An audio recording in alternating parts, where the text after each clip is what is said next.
എല്ലാവർക്കും നമസ്കാരം. നിങ്ങൾ ജീവിതത്തിൽ ഒരുപാട് തളർന്നു നിൽക്കുന്ന ഒരു സമയമാണോ? ചുറ്റിലും ശത്രുക്കളുടെ ശല്യം കൊണ്ടോ, തീർത്താൽ തീരാത്ത കടബാധ്യതകൾ കൊണ്ടോ, അതോ വിട്ടുമാറാത്ത രോഗപീഠകൾ കൊണ്ടോ ഇപ്പോൾ നിങ്ങൾ വലയുകയാണോ? എന്റെ വിളി കേൾക്കാൻ ആരുമില്ലേ എന്ന് നിങ്ങൾ ഉള്ളൊരുകി പ്രാർത്ഥിക്കുന്ന ആ ഒരു നിമിഷം ഒന്നോർത്തോളൂ, നിങ്ങൾക്കായി തൂണു പിളർന്നു വരാൻ ഒരു ശക്തിയുണ്ട്. ഭക്ത പ്രഹ്ലാദന്റെ വിളി കേട്ട നിമിഷം തന്നെ പ്രത്യക്ഷപ്പെട്ട സാക്ഷാൽ നമ്മുടെ നരസിംഹമൂർത്തി. ഈ 2026 പുണ്യമായ വൈശാഖ മാസത്തിൽ വന്നെത്തുന്ന നരസിംഹ ജയന്തി വെറും ഒരു ആഘോഷമല്ല, അത് നിങ്ങളുടെ ജീവിതത്തിലെ സകല തടസ്സങ്ങളും നീക്കാനുള്ള ഒരു സുവർണ അവസരം കൂടിയാണ്. വൈശാഖ മാസത്തിലെ പുണ്യവും നരസിംഹ ഭഗവാന്റെ ഉഗ്രശക്തിയും ഒത്തുചേരുന്ന ഈ ദിനത്തിൽ വ്രതമനുഷ്ഠിച്ചാൽ ലഭിക്കുന്ന ഫലങ്ങൾ എന്ന് പറയുന്നത് നമ്മൾ ചിന്തിക്കുന്നതിനുമൊക്കെ അപ്പുറമാണ്. തിഥിയും സമയവും വ്രതാനുഷ്ഠാന രീതികളും ഉൾപ്പെടെയുള്ള പൂർണ്ണ വിവരങ്ങൾ ഞാൻ ഈ വീഡിയോയിൽ പറയുന്നതാണ്. വീഡിയോ പൂർണ്ണമായിട്ടും കാണാൻ ശ്രമിക്കുക.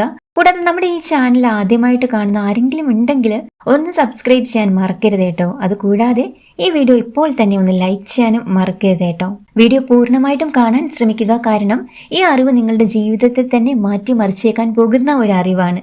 മാസങ്ങളിൽ വെച്ച് ഏറ്റവും പുണ്യം നിറഞ്ഞതാണ് ഈ വൈശാഖ മാസം എന്ന് നമ്മൾക്ക് എല്ലാവർക്കും അറിയാം. മഹാവിഷ്ണുവിന് അത്രയും പ്രിയപ്പെട്ടത്, അതായത് മാധവൻ അത്രയും പ്രിയപ്പെട്ട മാധവ മാസമാണിത്. ഈ മാസത്തിൽ നമ്മൾ ചെയ്യുന്ന ചെറിയൊരു പുണ്യം പോലും 1000 മടങ്ങ് ഫലം തരുമെന്നാണ് വിശ്വാസം. ഈ വൈശാഖ മാസത്തിലെ ശുക്ലപക്ഷ ചതുർദശി തിഥിയിലാണ് ഭഗവാൻ നരസിംഹമായി അവതരിച്ചത്. നിങ്ങളൊന്ന് ചിന്തിച്ചു നോക്കൂ, പകുതി മനുഷ്യനായും പകുതി സിംഹമായും ഭഗവാൻ എന്തിനാണ് അവതരിച്ചത്? അത് നമ്മളെ ഭയത്തെ ഇല്ലാതാക്കാനാണ്.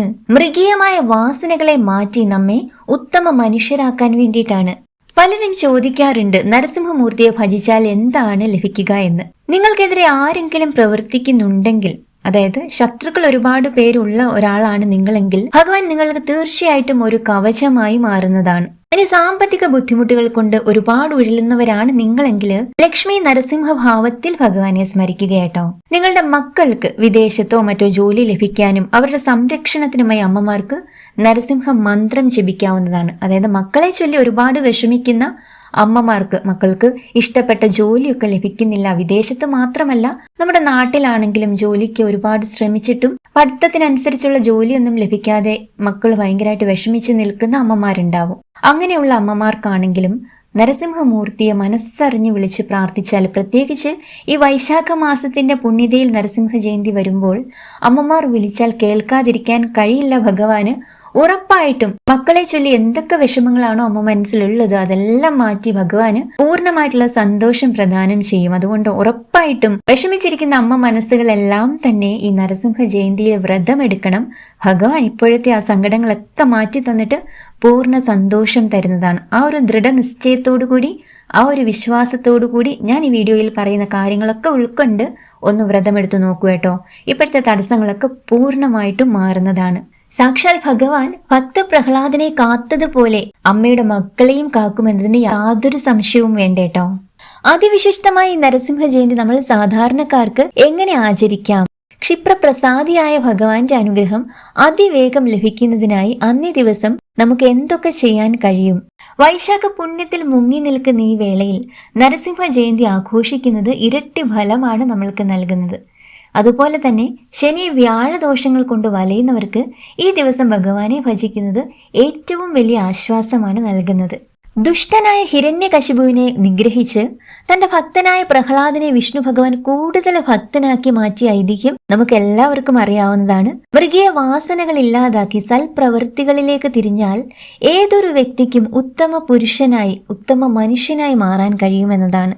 ഇതാണ് ഭഗവാൻ മഹാവിഷ്ണുവിന്റെ നരസിംഹ അവതാരം നമ്മൾ സാധാരണക്കാർക്ക് നൽകുന്ന സന്ദേശം. ക്ഷിപ്രപ്രസാദിയാണ് നരസിംഹമൂർത്തി. പ്രഹ്ലാദന്റെ വിളി കേട്ട നിമിഷം തന്നെ തൂണ് പിളർന്ന് പ്രത്യക്ഷനായ ഭഗവാൻ, അതുപോലെ മനസ്സറിഞ്ഞ് നമ്മളൊന്ന് വിളിച്ചാൽ വിളിപ്പുറത്തെത്തും നമ്മളുടെ ഭഗവാൻ. ഭഗവാനെ നിരന്തരം ഭജിച്ചാൽ വ്യാഴം, ശനി, ഗ്രഹദോഷങ്ങൾ, ദൃഷ്ടിദോഷം, ശത്രുദോഷം ഇവയെല്ലാം അവസാനിക്കുന്നതാണ്. അതുപോലെ തന്നെ ദാരിദ്ര്യനാശം, ശത്രുദോഷം, രോഗദുരിതങ്ങള്, വിവാഹ തടസ്സം ഇവയെല്ലാം മാറിക്കിട്ടാനും സമ്പത്തും ഐശ്വര്യവും വന്നു ചേരാനും ലക്ഷ്മി സമേതനായ നരസിംഹമൂർത്തിയെ പൂജിച്ചാൽ മതി. ലക്ഷ്മി സമേതനായ നരസിംഹമൂർത്തിയെക്കുറിച്ച് നിങ്ങൾ കേട്ടിട്ടുണ്ടോ? ഭക്തനായ പ്രഹ്ലാദനെ രക്ഷിച്ച് ദുഷ്ടനായ ഹിരണ്യകശിപുവിനെ മാറുപിളർന്നു വധിച്ചിട്ടും കോപം അടക്കാനാവാതെ ഉഗ്രമൂർത്തിയായി നിന്ന നരസിംഹമൂർത്തിയുടെ രൗദ്രഭാവം കണ്ട് സകല ദേവീദേവന്മാരും ഭയന്നു വിറച്ചു നിൽക്കുന്ന സമയം ഭഗവാൻ മഹാവിഷ്ണു ശാന്തസ്വരൂപനാണെങ്കിൽ അദ്ദേഹത്തിന്റെ അവതാരമായി പിറവിയെടുത്തിരിക്കുന്ന നരസിംഹമൂർത്തി ഉഗ്രമൂർത്തിയാണ്. അങ്ങനെ ഭഗവാന്റെ ആ ഉഗ്രരൂപം കണ്ട് എല്ലാവരും ഭയന്നു നിൽക്കുന്ന ആ ഒരു സമയം വിഷ്ണു ഭഗവാന്റെ പരമഭക്തനായ നമ്മുടെ ചെറിയ പ്രഹ്ലാദൻ, 5 വയസ്സുള്ളൂ കേട്ടോ ആ സമയം പ്രഹ്ലാദന്, കുട്ടി പ്രഹ്ലാദന് ഭഗവാനെ സ്തുതിക്കുവാൻ തുടങ്ങി. പ്രഹ്ലാദന്റെ ഈ സ്തുതിഗീതങ്ങൾ കേട്ട് നരസിംഹസ്വാമിയുടെ കോപമൊക്കെ പെട്ടെന്ന് തന്നെ ശമിച്ചു കേട്ടോ. ഭഗവാൻ പെട്ടെന്ന് തന്നെ ശാന്തനായി. ലക്ഷ്മി സമേതനായി ആ ഒരു സമയത്ത് ഭഗവാൻ അവിടെ അവതരിക്കുകയുണ്ടായി. പ്രഹ്ലാദനെ അനുഗ്രഹിച്ച ശേഷം അപ്രത്യക്ഷനാവുകയും ചെയ്തു. ഈ സങ്കല്പമാണ് ലക്ഷ്മി നരസിംഹമൂർത്തി എന്നുള്ളത്.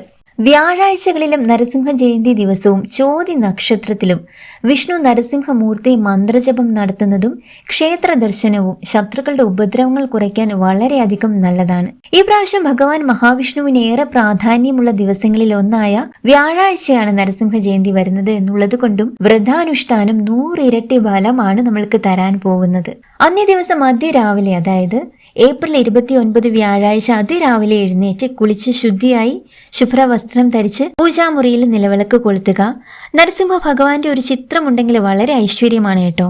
ഇനി അതില്ലാച്ചാലും മഹാവിഷ്ണുവിന്റെ ചിത്രം കാണുമല്ലോ, അതിന്റെ മുൻപിലായിട്ട് ഒരു നെയ്വിളക്ക് നമ്മൾക്ക് സമർപ്പിക്കാം. ഭഗവാന് പുഷ്പങ്ങള്, തുളസിയില എന്നിവയൊക്കെ ഈ ഒരു സമയം സമർപ്പിക്കാവുന്നതാണ്. ചുവന്ന ചെത്തിപ്പൂ ഉണ്ടെങ്കിൽ അതികേമമാണ് കേട്ടോ. ഭഗവാൻ അത്രയേറെ പ്രിയപ്പെട്ടതാണ്. തേങ്ങ, ശർക്കര, മധുര പലഹാരങ്ങൾ എന്നിവയൊക്കെ ഭഗവാന് സമർപ്പിക്കാം. ഇവയെല്ലാം ചേർത്ത് തയ്യാറാക്കുന്ന ഒരു നിവേദ്യം ഭഗവാന് സമർപ്പിച്ചാൽ ഏറ്റവും ഐശ്വര്യമാണ്. ഈ ഒരു സമയം ഭഗവാനോട് മനസ്സറിഞ്ഞ് പ്രാർത്ഥിക്കുക കേട്ടോ. സകല ദോഷ ദുരിത ശാന്തിക്കായിട്ട്, സർവ്വ ഐശ്വര്യത്തിനായി, കടബാധിതകളിൽ നിന്നും പൂർണ്ണ മോചനത്തിനായി, രോഗദുരിത ശാന്തിക്കായി, തൊഴിൽ തടസ്സങ്ങളൊക്കെ നീങ്ങിക്കിട്ടാൻ വേണ്ടിയിട്ട്, അങ്ങനെ എന്തെല്ലാം ബുദ്ധിമുട്ടുകളാണോ നിങ്ങളെ ഈ കാലയളവിൽ വിഷമിപ്പിക്കുന്നത് അതെല്ലാം സാക്ഷാൽ നരസിംഹമൂർത്തിയോട് മനമുരുകി പ്രാർത്ഥിച്ച് കാൽക്കൽ അങ്ങോട്ട് സമർപ്പിക്കുക കേട്ടോ. ഉറപ്പായിട്ടും ക്ഷിപ്രപ്രസാദിയായ ഭഗവാൻ നമ്മുടെ വിളി തൽക്ഷണം കേൾക്കും, നിവർത്തിച്ചു തരും നമ്മുടെ ആവശ്യങ്ങൾ, അതെന്ത് തന്നെയായാലും. വിഷ്ണു സഹസ്രനാമം, നരസിംഹ ഗായത്രി മന്ത്രം, ഉഗ്രം വീരം മഹാവിഷ്ണു മന്ത്രം,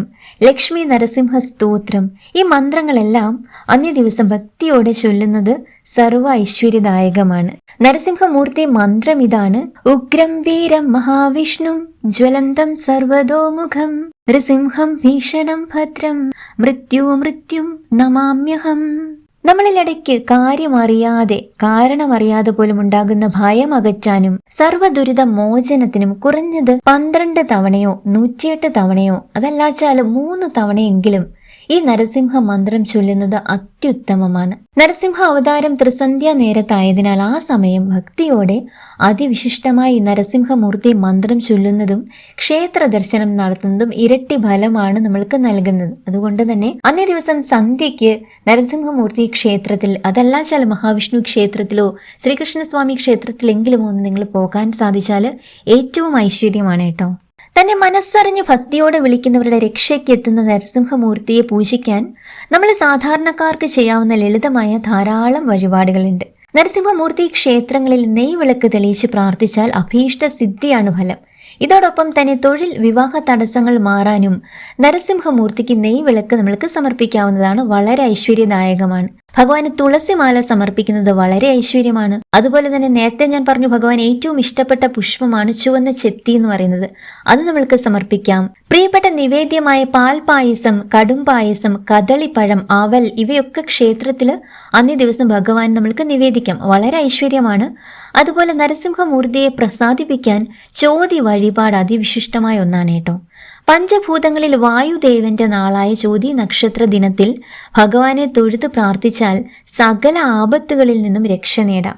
നിങ്ങൾ കടബാധ്യതകളാൽ, അതായത് സാമ്പത്തികമായി ധാരാളം ബുദ്ധിമുട്ട് അനുഭവിക്കുന്ന ഒരാളാണെങ്കിലും ശത്രുഭയം നിങ്ങളെ വല്ലാതെ അലട്ടുന്നുണ്ടെങ്കിലും അതിൽ നിന്നെല്ലാം കരകയറി കുടുംബത്തിൽ ഐശ്വര്യവും സമ്പൽ സമൃദ്ധിയും ശാന്തിയും നിലനിൽക്കാൻ പതിവായി ചോതി നക്ഷത്ര ദിവസം നരസിംഹ ക്ഷേത്ര ദർശനം നടത്തി യഥാവിധ വഴിപാടുകൾ ചെയ്താൽ ഫലം എന്ന് പറയുന്നത് അത്ഭുതപ്പെടുത്തുന്ന പോലെ ആയിരിക്കുമെന്നാണ് പറയുന്നത്. ഇനി തൊട്ടടുത്ത നരസിംഹ ക്ഷേത്രം ഇല്ലാച്ചാലും സാരില്ല, ഞാൻ നേരത്തെ പറഞ്ഞ പോലെ മഹാവിഷ്ണു ക്ഷേത്രത്തിൽ പോകാവുന്നതാണ്. ഇനി നമ്മുടെ വീട്ടിൽ തന്നെ ഇരുന്ന നരസിംഹമൂർത്തി പ്രീതികരമായ നാമങ്ങള്, മന്ത്രങ്ങള് ഇവയൊക്കെ നമ്മൾക്ക് ചൊല്ലാവുന്നതാണ്. അന്നേ ദിവസം പൂർണ്ണ ഉപവാസം എടുക്കുന്നത് ഏറ്റവും ഉത്തമമാണ്. പക്ഷെ ആരോഗ്യം സാഹചര്യം അനുവദിക്കുന്നുണ്ടെങ്കിൽ മാത്രം പൂർണ്ണ ഉപവാസം എടുക്കുക. അല്ലെങ്കിൽ നമ്മൾക്ക് എല്ലാ വ്രതങ്ങളിലും ചെയ്യുന്നത് പോലെ ഒരിക്കൽ എടുക്കാവുന്നതാണ്. അതായത് അന്നേ ദിവസം നമ്മൾക്ക് ഉച്ചയ്ക്ക് ഒരു നേരം അരി ആഹാരം കഴിക്കാം. രാവിലെ അരി ഭക്ഷണം നമ്മൾ പ്രഭാത ഭക്ഷണമായിട്ട് ആക്കരുത്, അത് മാത്രം ശ്രദ്ധിക്കുക കേട്ടോ. രാത്രിയിൽ പഴവർഗ്ഗങ്ങൾ കഴിക്കാവുന്നതാണ്. പകൽ ഉറങ്ങാതിരിക്കാൻ ശ്രമിക്കുക.